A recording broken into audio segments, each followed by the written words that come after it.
तो बच्चों इस क्लास में हम दर्पण की चर्चा करेंगे। मिरर, तो दर्पण है क्या? तो हम जो घर में यूज करते हैं अपना चेहरा देखने के लिए वही दर्पण है, और फिजिक्स की नज़र से उसको हम पढ़ेंगे, अध्ययन करेंगे। तो सबसे पहले दर्पण का परिचय है। तो इन्होंने कहा कि दर्पण उस युक्ति को कहते हैं, दर्पण उस युक्ति को कहते हैं जो अपने पर आपतित लगभग संपूर्ण प्रकाश किरणों को नियमित रूप से परावर्तित कर दे, लौटा दे, उसे हम दर्पण कहेंगे। तो ऐसी युक्ति जो अपने पर आने वाली सभी प्रकाश किरणों को नियमित रूप से परावर्तित कर दे, उसे हम दर्पण कहेंगे। अब इन्होंने कहा कि जो दर्पण है वो 3 प्रकार के होते हैं, समतल दर्पण, गोलीय दर्पण और परवलयाकार दर्पण। तो समतल दर्पण क्या है? समतल दर्पण, तो इन्होंने कहा कि यदि दर्पण का परावर्ती पृष्ठ समतल है, हमने माना कि ये हमारे पास एक समतल दर्पण है, तो इस तरफ तो इस पृष्ठ पर तो पॉलिश है, इस पृष्ठ से प्रकाश का परावर्तन होगा और ये पृष्ठ समतल है, इसलिए इस प्रकार के दर्पण को हम बोलेंगे समतल दर्पण। अर्थात समतल दर्पण वो दर्पण होता है जिसका परावर्ती पृष्ठ समतल हो। दूसरा गोलीय दर्पण, गोलीय दर्पण, तो ये हमने दर्पण लिया, इस बाहर के पृष्ठ पर तो पॉलिश है, इससे तो परावर्तन होगा नहीं, ये अंदर वाला पृष्ठ जो है ये चिकना है, चमकदार है, और इस पृष्ठ से परावर्तन होगा। और चूंकि ये अंदर वाला पृष्ठ परावर्ती पृष्ठ गोल है, इसलिए इसको हम बोलते हैं गोलीय दर्पण। अर्थात गोलीय दर्पण वो दर्पण होता है जिसका परावर्ती पृष्ठ, जिससे प्रकाश का परावर्तन होना है, वो पृष्ठ गोल हो, तो इसको हम गोलीय दर्पण कहेंगे।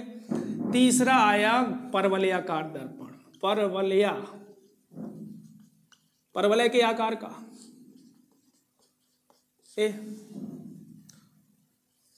तो ये हमने लिया कांच का एक टुकड़ा लिया और इसका हम शेप है देख रहे हैं कि परवलय के आकार का, तो इसके बाहर वाले पृष्ठ पर तो पॉलिश कर दी, इससे प्रकाश का परावर्तन नहीं होगा। जो अंदर वाला पृष्ठ है ये परवलय के आकार का है और ये चमकदार भी होगा, अर्थात इसका जो परावर्ती पृष्ठ है, परावर्ती पृष्ठ अंदर वाला पृष्ठ ये परवलय के आकार का है, इसलिए इसको हम बोलते हैं परवलयाकार दर्पण। अर्थात परवलयाकार दर्पण वो दर्पण होता है जिसका परावर्ती पृष्ठ परवलय के आकार का हो। तो इस प्रकार से 3 प्रकार के दर्पण इन्हें बताए हैं, परिचय है, उनको ध्यान रखें। अब हम बात करते हैं प्रतिबिंब की, इमेज प्रतिबिंब की।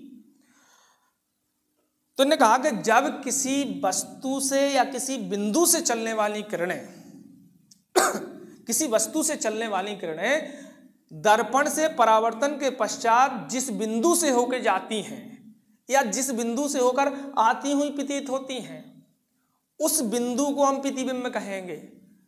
अर्थात प्रकाश किरणें दर्पण से परावर्तन के पश्चात जिस बिंदु से होकर जाएं या जिस बिंदु से आती हुई प्रतीत हो, उस बिंदु को हम प्रतिबिंब कहेंगे।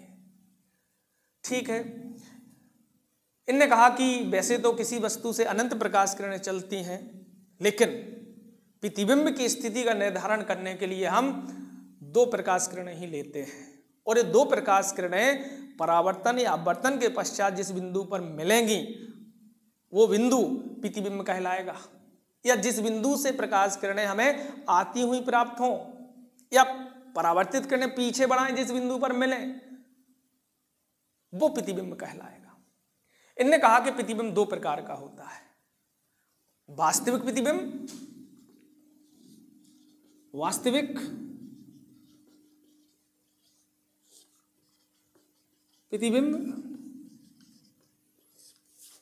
तो वास्तविक प्रतिबिंब की परिभाषा समझने के लिए हम पहले चित्र बना लें, आसान रहेगा समझना। तो हमने माना कि ये कोई गोलीय दर्पण है, जैसे गोलीय दर्पण का परिचय हमने अभी लिया, ये गोलीय दर्पण है और इसकी मुख्य अक्ष है, इसको हम आगे लेंगे, और इसके मुख्य अक्ष पर कोई वस्तु रखी है AB। तो हमने कहा कि प्रतिबिंब की स्थिति का निर्धारण करना है, अर्थात प्रतिबिंब बनाना है, तो वैसे तो इस वस्तु से अनंत किरणें चलेंगी, ये जो वस्तु है इसके हर बिंदु से प्रकाश किरणें दर्पण पर आपतित होंगी, लेकिन प्रतिबिंब बनाने के लिए हम 2 किरणें ही लेंगे। तो हमने माना कि एक किरण ए आई, मुख्य अक्ष के समांतर आई और परावर्तन के पश्चात ए गई, दूसरी प्रकाश किरण ए आपतित हुई। तीर की दिशा में किरण प्रकाश की में जब भी हम चित्र बनाएंगे तो तीर लगाना आवश्यक है। तीर बताएगा कि प्रकाश किरण कहां से कहां की ओर जा रही है।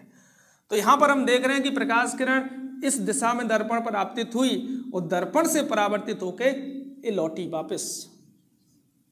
तो हम देख रहे हैं कि इस प्रकाश किरण का परावर्तित भाग ये है, इस किरण का परावर्तित भाग ये है और इस किरण का परावर्तित भाग ये है, ये लौटी, और ये दोनों परावर्तित किरणें इस बिंदु पर मिली।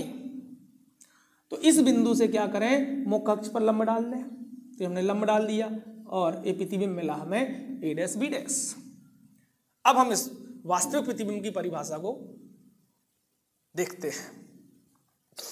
तो इन्होंने कहा कि जब किसी वस्तु से चलने वाली किरणें, ये वस्तु है ए बी और इससे 2 प्रकाश किरणें चली और परावर्तन के पश्चात ये किरणें यहां मिली, इस बिंदु पर मिली, अर्थात हमें जो प्रतिबिंब मिला ए डैश बी डैश, ए इस वस्तु का प्रतिबिंब है। तो इन्होंने कहा कि जब किसी वस्तु से चलने वाली किरणें दर्पण से परावर्तन के पश्चात जिस बिंदु पर मिलती हैं, उस बिंदु को हम उस वस्तु का वास्तविक प्रतिबिंब कहेंगे। और हम देख रहे हैं कि वास्तविक प्रतिबिंब उल्टा बनता है, वास्तविक प्रतिबिंब हरहमेश उल्टा बनेगा। इसके बाद हम दूसरा देखते हैं आभासी प्रतिबिंब।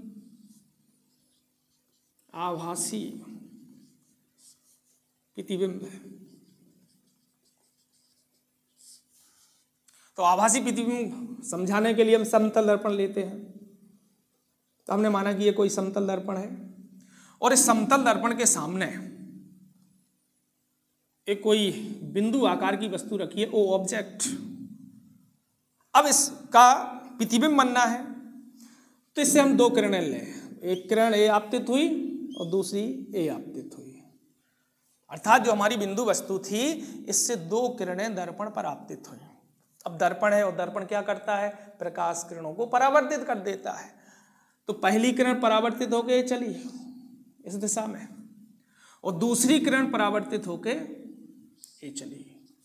इन दोनों परावर्तित किरणों को पीछे बढ़ाए, तो हमने इनको पीछे बढ़ाया। हमारा बढ़ाने का तरीका ये रहता है, ये बढ़ाई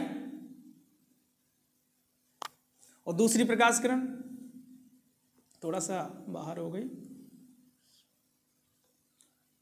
दूसरी प्रकाश किरण ये गई।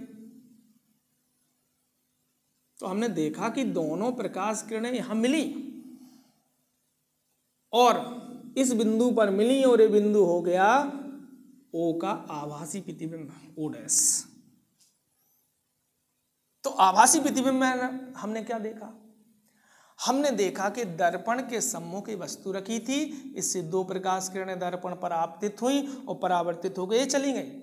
और जब इन परावर्तित किरणों को हमने डॉट डॉट करके पीछे बढ़ाया और यहां आंख रख के हम यदि देखें तो हमें दोनों किरणें कहां से आती हुई प्रतीत होंगी, इस बिंदु से आती हुई प्रतीत होंगी।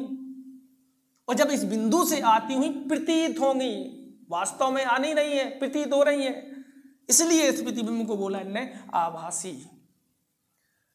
तो परिभाषा क्या है, तो इन्होंने कहा कि जब किसी बिंदु से या किसी वस्तु से चलने वाली किरणें दर्पण से परावर्तन के पश्चात जिस बिंदु से आती हुई प्रतीत होती हैं या पीछे बढ़ाने पर जिस बिंदु पर मिलती हैं, उस बिंदु को हम आभासी प्रतिबिंब कहेंगे। आभासी प्रतिबिंब हरहमेश सीधा बनेगा और वस्तु के बराबर बनेगा। तो यहां पर हमने ये 2 परिभाषाएं देखी, वास्तविक की और आभासी की। इसके बाद हम देखेंगे गोली दर्पण, तो बच्चों उसको हम अगले वीडियो में देखते हैं। धन्यवाद।